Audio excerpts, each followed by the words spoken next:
My idea was, in fact, entitling this podcast Musicians Who Pimp Their Past Self, but computers are ruthless with metaphors, and the world would have surrounded my video for sure with all the wrong companies. Still, I can say it here loud and clear. There is an embarrassing amount of musicians, and not only in the pop rock to extreme metal spectrum where I live, who pimp their past self ruthlessly, often even sleepwalking through 3, 4 decades of their careers at the expense of their heyday of youth. It is as if they had even given up trying to improve themselves. It always makes for a sad, sad spectacle. But in the genres I mostly like, on top of that, when this happens, it has for me like an extra layer of abuse and a somewhat feeling of a scam.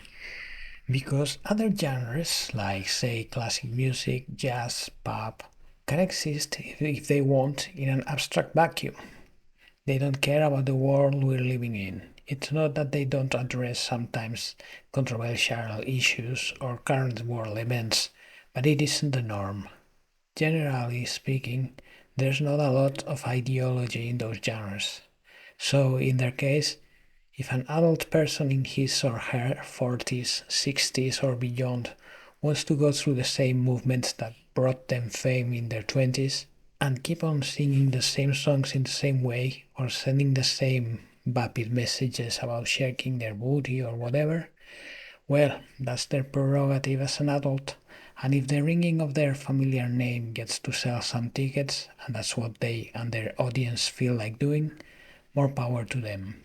As for myself, those genres feel to me like flavors too fruity for my everyday consumption. In a world that is so bitter, I just don't feel like listening to so much fluff about nothing and constant cotton candy. Although I take abundant day trips to other genres and I am always open to something changing my mind, the house I always go back to is steadily built upon rockland. As for genres like trance, house, dubstep, they all feel to me like some sort of dense jelly, and there's only so much jelly one can eat in one day. This is an aside, but the music that seems to be considered mainstream nowadays seems to be, I think, valued above all for its narcotic properties, and most of it is something that doesn't stimulate or intrigue my ear in any form. The genres I prefer happen to be all in some way derived from the blues. They are like its sons and grandsons, so to speak. Out of those people who were kidnapped, packed in ships like cattle, and forced to work till the end of their lives at the service of someone else's wealth, came a style of music where technique was very primitive, the simple 1-4-5 cadence, perhaps so that everybody could use it to have their say, which, given those broken lives, usually meant to give people a way to describe their own shattered hopes and grievances.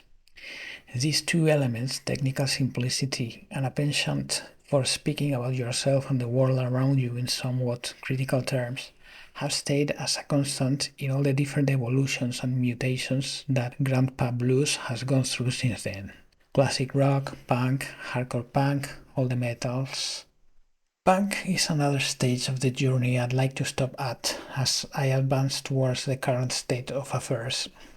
Punk was born as a pure protest movement among young people who felt excluded by their society. As one of its protagonists explains, the safety pins were not a symbol of anything, they were just a way of keeping pieces of clothing together for young people who had to make do under tremendous poverty. The concerts were a way of creating a point of reunion for all that people who felt dissatisfied and left behind by a society that sucked balls. Again, those two elements of lack of technical complexity and the protest themes were present in the music that surged from that disgruntled people. The simple way in which those bands were created and ran was in itself a challenge to the establishment. For example, a band like Catholic Discipline with a singer who didn't know a word about music, but it didn't matter, he found a different way of making his point and creating compelling art through his weird tirades, like Pablo Picasso was never called an asshole. technical simplicity and a protest stance. All the punk movements, be it the British Wave or the New York or Washington DC scenes, had again those two elements in common. Like Ian MacKaye from Fugazi once put it, the premise in those days was mean what you say what you mean, give it a beat, go. No musical experience was required, the only requirement was being pissed. These are just some other examples of how that kind of vital here and now stance has always been linked to the blues descendants, something that's not very present in bubblegum pop or dream pop or whatever other genre. But, as with all movements, what starts as something genuine and real, once it gets traction, it also catches the attention of manufacturers, of people who only see in masses an opportunity for making money. It happened before with the hippie movement, a group of people trying to change life from inside, then someone takes a picture of them, turns them into posters, and plasters the walls with "buy the shirt, be hippie," when the whole point of the thing was precisely not about having, but about being. Punk was no exception, and that's how the safety pin turned into something cool to wear, just like the mohawks, the leather, the spikes, whatever you could stick a price tag into. Just like it would happen again 2 decades later when the musicians from Seattle, most of whom couldn't care less about fashion, and their choice of wardrobe was only because it was so damn cold and rainy in Seattle, saw their jackets and boots turned into a supposed fashion line, the grunge style. Style and substance, as we know, are two very different things. In addition to this bastardization of looks and physical items that always happens, I think there's always another one, parallel, very damaging, that runs deeper but hardly ever gets mentioned. The short way to put it is to use that new movement that appears as a way to promote a divide between generations, in order to profit from it, of course. You see this kind of divide in its most grotesque form, for example, in the Death Wish or Dirty Harry movies. The bad guys are often young guys, painted with broad and unreal strokes as amoral creatures who love screwing morality just because. All these movies, and you find this message in lots of movies from that age and from any age, reek of a constant message of look out the next generation that's ahead, they're really something else, fear for your life. In fact, it's not difficult to imagine that the punk movement got its name from its detractors. Youngsters with nothing to lose stand up to those happily installed in the big machine, and the big machine inhabitants who don't want anything to change or be shared react by disqualifying their message, calling them punks. And the youngsters' reply, which is more often than not closer to the heart than to the brain, would probably be, "You're damn right. If calling out your selfishness is being a punk, that's what I am. And if this steaming pile of shit is what you call order, you deserve being punked. Hypocrites." Then, of course, the bastardization would come in to make things more confusing. Those who just jump on the wave to sell clothes or records. The journalist who loves not needing to analyze more and just having a snappy four-letter term that fits so well in his headlines, etc., etc. Business as usual. The world seems to turn and turn but never advance too much. So here we arrive at last to that extra problem that I have with zombified rockers who seem to go through decades of albums and concerts without advancing in any way. What the US hard rock and metal waves from the 80s and 90s did, in my view, was taking this feeling of generational divide. Look out for the new generation coming, there's something else, run for your life, and taking its teeth out. They took that element of danger and real confrontation that existed in the punk movement and turned it into something like a Halloween costume parade. That way, people could have their cake and eat it too. You could feel edgy and a rebel on your way to the mall because you were listening to girls, girls, girls, or fuck like a beast, or whatever. These new generations with no morals, but without any real risk involved. To keep the impression of edgy, you needed to maintain at least some kind of subversive element, so that the teenager could feel like he was special and entering the dark side by listening to that music, and parents could maintain that fiction that they never were teenagers themselves, and their son was some kind of mysterious alien they had to bear with. But this subversive element was bastardized and minimized to the extreme too.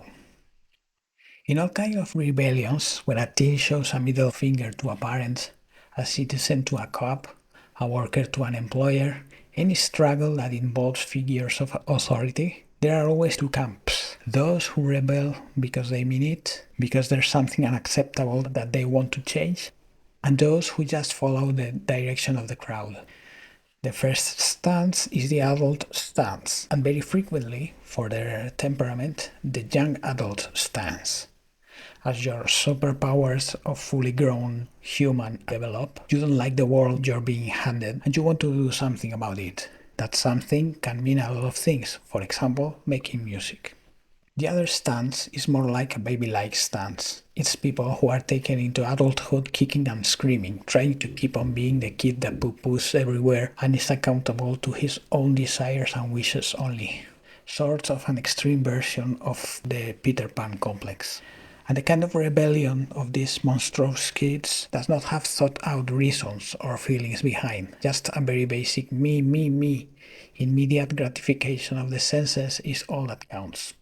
Things aren't always that clear-cut. Both motivations can often be mixed up. That time you took LSD, maybe you wanted to enlarge your consciousness or send a message to your elders that your body is yours and you'll do with it as you damn please. But it isn't incompatible with the stories you've heard about how fun a good trip with endless hours and brews with your friends can be. But what is clear is that in that bastardization of edgy that happened through the 80s and beyond, not always, but in most of the cases, it was the Peter Pan side of things who ran the show. So, both rebellious young adults and undercover toddlers, some of those rockers from the 80s and 90s were lucky enough to survive their own excesses of youth. And what happens next? The first red flag for me is something that I found very well explained by Al Pacino's character in the movie Chinese Coffee. It was told about Hollywood but applies well in the case of this generation of musicians. He said, "You can't be old out there unless you've been young out there." In those times where bands like Kiss, Van Halen, Dokken, or Guns N' Roses ruled the earth, nobody in their sane mind would have taken seriously a peer band who came up with its members in their 50s or 60s. No matter how aggressive, bizarre, brutal, or amazing that music were, it's something totally out of the question. It isn't even something you can visualize. And to me, this proves my point about that edgy factor that was a part always present in the package in those days. That factor of look at these unruly new generations who want to eat our babies. David Mustaine in front of a background of missiles, shaking his head as if he was about to take a bite from his guitar. Slayer looking at you from the poster as if they were waiting for you in an alley to beat you up. That's where my feeling of swindle starts to creep in. All those musicians have grown older, and therefore the selling point of young and dangerous has followed its natural course.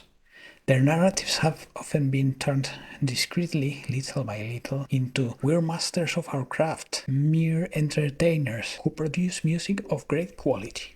I hate how the protest element has been sneaked away, as if it was never present or important in any of them, and all they were interested in when they started bands in their garages was producing the most sublime of tunes. The most extreme case of this transformation would be perhaps the short-lived and quite irrelevant, as it couldn't be otherwise, reunion of Rage Against the Machine, a band who, by definition, starting by its own name, presented itself as a tool for protest and social change, decides to come back after decades of absence, but now presenting itself as just another product of entertainment for you to enjoy, in nothing different from ABBA or Elton John. Deciding to do a run of concerts like those is the most awful thing they could have ever done. They should have either never quit, weathering low album sales, painful changes of lineup, whatever, faithful to the importance and urgency of the message they pretended to communicate, or, given that they gave up, at least having the decency of never returning and let us remember them as a band who really meant what they said. So that's the protest aspect down the drain, mingled in a confusing way with age and generational struggle. remains to describe the other constant elements I mentioned in this music, the technical simplicity. That same simplicity that would allow that guy forced to pick cotton for others to maybe stand up in a meeting and sing a few stanzas about his sad life. Or the suburbs kid with a fucked up family who now could yell these sax in front of an audience to the sound of a distorted guitar. I'm speaking in very general terms here, but as a whole, rock music has pretty much stuck to that technical simplicity out of which it was born. This simplicity is both its blessing and sort of its curse, because it makes you spot a poser from miles. Such simplicity leaves no place to hide behind. Either the song conveys real rage and emotion, or it's a sad cliché, like many pieces of music older bands are putting out these days. The simplicity of this music makes it so that if the song doesn't convey the energy of real emotion, as a mere piece of music, it doesn't work. It's an embarrassment and really deserves to disappear. The problem is that there's not another genre out there that could take its place as a conveyor of energy and protest, but that's an issue for another day. Some might argue my point about the simplicity of this music, because there are also the very technical bands, Van Halen that I mentioned before, the Satrianis and Bass, or bands like Dream Theater, who both in their younger days and today have always taken pride on their own musicianship, on being a bit deliberately complex, equating complex music to good music, I guess, or on playing from sheet music or having songs in complicated time signatures. You cannot deny the amazing superhuman technical talents of many of those musicians, but at the same time, I often get from them that vibe of people just milking something that they were gifted with some decades ago and haven't done a thing to build upon or improve since then. These superhuman cases, I think, are more exceptions than the rule. Many of them are people for whom the quick playing is something that came naturally to them, and who trained themselves for hours without end only because for them it felt good. So they were guided exactly by the same hedonistic motivations that at the same time drove their peers to break Guinness records of substance consumption or sexual stamina. When people like Eddie Van Halen or Dave Mustaine got asked about their dexterity, they often gave an elusive answer that felt like that prowess just came naturally to them, and they were a bit afraid of breaking the spell if they stared at it too much. That stance is perhaps normal when you're in your 20s, but not so much when you're in your 50s, 60s, or 70s. And like any other artist, you're supposed to have learned a thing or two about your craft and about yourself. And if you haven't, why are you still putting out new stuff? For example, Van Halen's final studio album, A Different Kind of Truth, was mostly based on songs from the band's first demos, which certainly doesn't seem like a sign of blooming creativity. Another similar example, embarrassing in my view, has been Mr. Bungle's latest record. Once more, I feel here the same slow subversion of the narrative I've mentioned before. A band who was known for having incredible chops, but don't bore me with those details, and whose biggest proof of rebelliousness was perhaps being so abundant, touching so many styles so frantically. Now they pick some ancient demos and re-record them verbatim because they want them to quote-unquote sound properly. They should have never done that. A band like Mr. Bungle is supposed to have those crappy demos and a dozen more of them, and lots of weird bootlegs and jam sessions and collaborations with strange people they've played with and never look back. And if they put out a new album, it should always be new and very weird material, not turning their past self into a revered piece of museum. The crappiness of those demos was also part of the experience. Passing them through the digital studio thing means desiccating them completely. How can one see that as anything but self-pimping of the worst kind? With all of this, my intention is not to propose that rock musicians commit ritual suicide when they reach their 30s. All I say is that I wish more of them practiced what those beautiful lines from Neil Young say. I'm still dreaming the dream we had. For me, it's not over. And for those who still want to dream, Keeping the dream alive does not mean making a reenactment of how you used to dream 40 years ago. There's always a lot to rebel against, then and now, for your past self and for the person you are today. But your way of rebelling cannot remain the same when you're in your 20s and when you're in your 50s or 60s. Trying to keep it the same not only makes you a fool, it is also going to make the music you make awfully fake and uninteresting. It's as if many of those rock musicians had painted themselves into the room, paying eternal tribute to their 20 years old self as they fall to pieces. Feels as if they were under some curse that they really wouldn't need to go through. Go live a little between a record and the next, man. Read some new books, meet some new people, go to new places, laugh or cry tears of rage in front of new things, and then tell us all about it through your music, made in this here and now we are sharing.